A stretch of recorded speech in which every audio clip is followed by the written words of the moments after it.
Today our guest on Let's Talk Jonesboro is Edgar Rico of the National Alliance for Hispanic Health. And we also have our own Gina Gomez of the El Centro Hispano. Welcome to our show.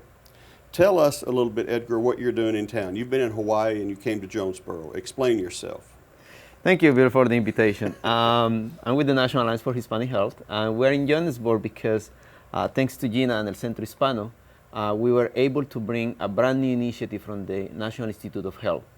It is called the All of Us Research Program. This is a national program, and we have a tour that is going all over the United States, educating communities about what precision medicine is and why is it important that we all participate in this program.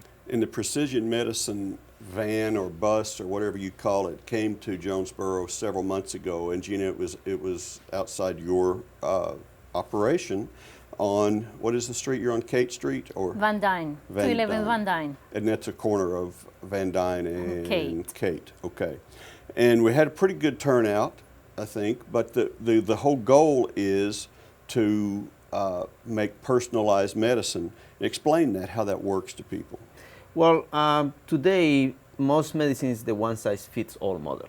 Basically, all medicines and treatments have been developed in only one particular sample, usually males over 50 years old. Mm-hmm. And what we hope is that in the future, medicine looks at the individual, the environment, their genetics, their lifestyle, all of these environmental factors that can affect the health of an individual, and then the medicine and the medicine and the treatment is tailored for that particular person. Because we are all Hispanics, but we all came maybe from different countries. We live in the United States, and probably we are in different cities. So the environmental factors of somebody who lives in a rural area versus somebody who's living in New York City are different, and the pollutants in the air might affect that person in a different way. So what we're trying to do is how do we change the system in a way that the one size fits all, one medicine for all, and we all react in a different way to that medicine, change, and in the future, and we're talking about 2 or 3 generations from now, the medicines will be really developed for that particular case. Gina, how did you find out about this program, and you got the van here for people to come? Well, we were contacted last year to bring the exhibit to Jonesboro and to encourage the Hispanic community in rural areas and the Delta to participate in the program, to be active participants. So this is the 3rd time that we have the exhibit coming to Jonesboro. And we are really excited because this gives us the possibility to have our people participating and being active and proactive in precision medicine. And it's for people, not just Hispanic people, correct? I mean, no, everyone can go. For everyone. And you find your heritage. What if you don't know what your heritage is? I mean, I may not know. Well, one of the part of the information that the participants in this program are going to receive includes that.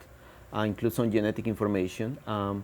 What we're asking the participants is to share their health information, their living habits. The program is moving forward so fast that, for example, if you have a Fitbit that you use, you can link your Fitbit profile to your account. So the information about your steps and the exercise that you're doing also goes into that database of information. The idea is that research will advance the more data we have. Currently, researchers spend a lot of time trying to recruit cohorts that are diverse, and it's very difficult. So the idea with building this biobank of data is so researchers can go into this database and say, like, I'm very passionate about studying what's the problem with cervical cancer or breast cancer or any other kind of disease, and really focus the research in a particular community or a particular disease. So we are trying to speed up that process. Mm-hmm. You don't need to do all the recruitment of the diverse cohorts. We have diversity. As Gina was saying, the Hispanic community for us, we are passionate about it, is because we are 20% of the total population of this country, and less than 1% participates in any kind of clinical trials. Mm-hmm. So we are not being represented in research, and that's the idea why we keep coming back. El Centro Hispano does a phenomenal work with the Hispanic community in Jonesboro. Mm-hmm. Since the tour is going all over the United States, the turnout has been really good here, and that's why the 3rd time that we come here. But as you say, this is not only for Hispanics. Today, for example, the exhibit is at the university. Very diverse population. Students love it because this is what they are getting vested into when they're at school. You know, big data, research, all of this is like, wow, this is something that I can relate and see the practicality with what I am studying right now. So the idea is that we approach different communities, different groups, and so the participants can make an informed decision. Like they know what it is entitled, what we're expecting for them. This is a 10-year longitudinal program, so the idea is that you are with us for the long run. Now, and we're also in a day and age when people are worried about privacy. So how do you talk to people who say, hey, I'm worried about turning over my information to the government. This is my blood, my DNA. What's your response? How do you explain that? Correct. Well, there are a couple of things that we always, because the question is always in the communities, and we prefer to be, it is a program that is completely transparent, and the participants know exactly what are the risks and what are the benefits of being in it. It is not 100% proof. It's impossible to segregate that you're going to have 100% protection of your information, because you have seen the cases of Facebook or Experian. It has happened already with big companies. What you need to know is, number one, is a program from the NIH, which has some certificates of confidentiality, meaning that if somebody wants to find who is this person that participates in the program, they can fight it in court. They don't have to share the information of the participant. This can go all the way to the court to be able to protect the information. The second one is that the program has already taken all the steps to de-identify participants. So you enter as a bill, but then on the other side, you use a code within the system and the platform where all the data is available. So there is no way that they can track down like who this sample was from, except the directors of the program, the person who built the database. And the third one really is, if you measure the benefits versus the pros and the cons of the program, in how we could change how we do medicine in the United States. And I tell our participants, this is not going to be for you. It's not going to be in our lifetime. Probably for your kids and your grandkids are the ones who are going to benefit. If there is already a disease that goes in your family, would you be interested in trying to change that? And that's where we want the participants to know, so they can just decide if they want to be part of the program or not. Right. And I think it's a wonderful thing. And Gina, you have how many people do you serve at the Hispanic Center? You told me one time, is it more than several thousand? We provide around 9,000 services per year. Yeah, that's fabulous. And so that's a large portion of our community. What have you told them about this program that to give them confidence that this is something that can really help their children? And I know you keep children and educate children after school too. Well, health is one of the areas that the Hispanic Center has been focused on. And I think that is also an educational component here, making people understand and explaining to them how the program works and what is the purpose of this program. But also with what you just mentioned is that our community, especially at this time, they are a little apprehensive about providing information, personal information, just because the situations that we have going on with our government at this time. So it's just that trust factor that we have been able to build for so many years, that people is able to participate and they trust what we are telling them. Right.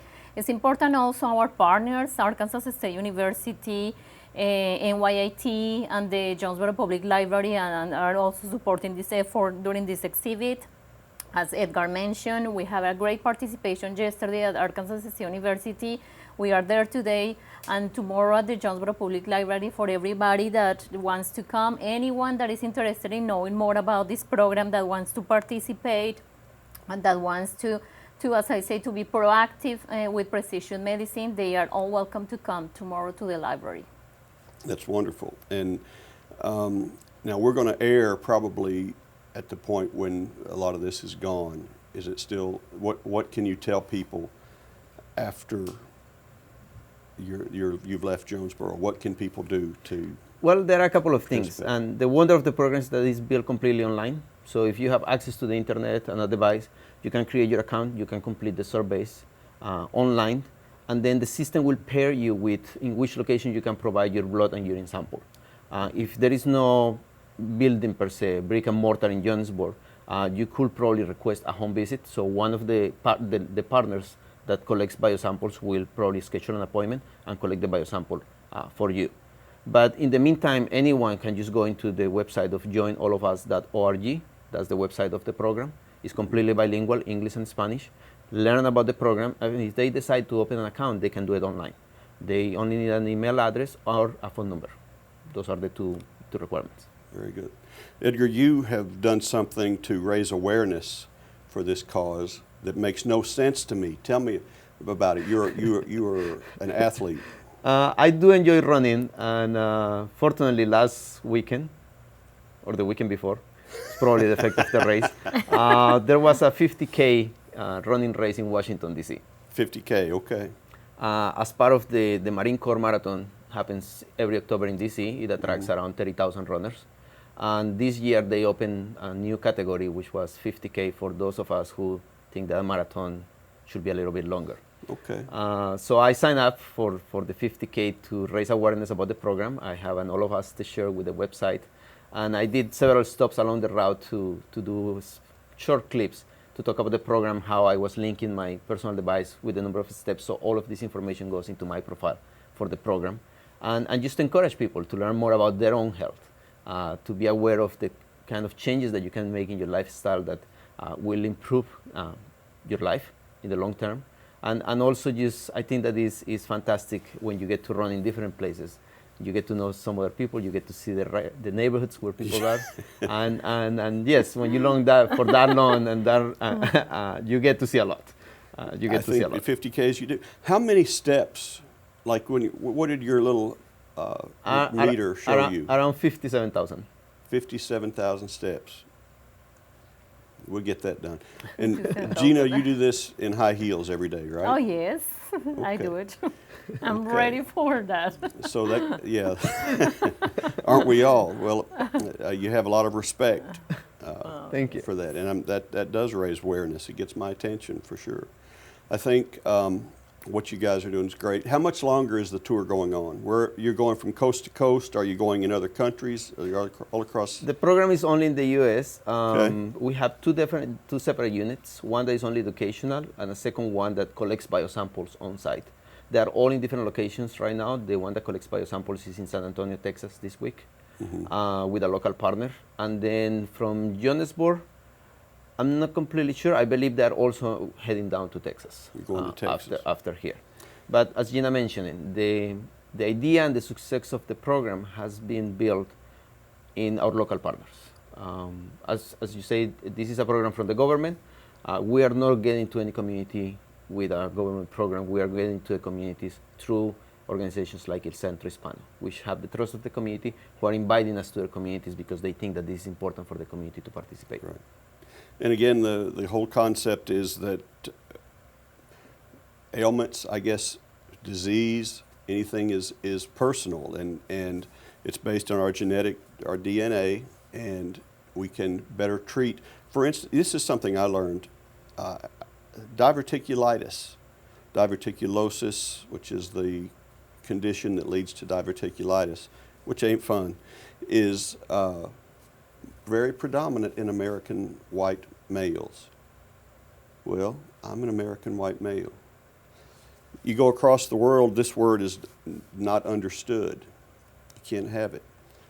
But I'm in the set that has it. So there are certain things that are more common in Hispanic community. There are some that are more common in African American community. This is the type of, and also regionalism. There are areas of the United States that are known as cancer alleys. It probably has to do with the environment. So you're taking all that into account. And have we learned anything yet, or is this data so far out that we're not going to learn anything for another 10 years, or have we learned anything? Well, good news is yes, we started a year and a half ago. We have already more than 285,000 participants providing their information. More than 80,000 already share their electronic health records, and more than 200,000 already provide biosamples. The data is available also. It's called researchallofus.org. And you can see the data as an aggregate already of all of these participants. Okay. And in the future, there is going to be the workbench for the researchers, for the scientists, for the citizen scientists who really want to mine down into the data and start looking and look for those patterns and make those connections. That's what we're hoping for. Okay. Is these folks are the ones, we are building them the database that they need. Our idea and our hope is that these new researchers, and I want also the researchers to be as diverse as the database is, start exploring their own communities and start using that data to see what they discover. Okay, and Gina, tell us what people can do if they want to come through you, your Hispanic Center, to get involved. We have been participating in different events, just doing outreach and educating people on what the research project is about.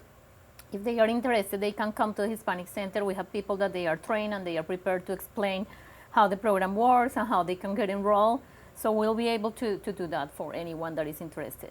Okay, and one final time, Edgar, please tell us where people can go online, how they get in touch and participate. Well, the website is joinallofus.org, Okay, and you can select English or in Spanish, and you can start the process right there.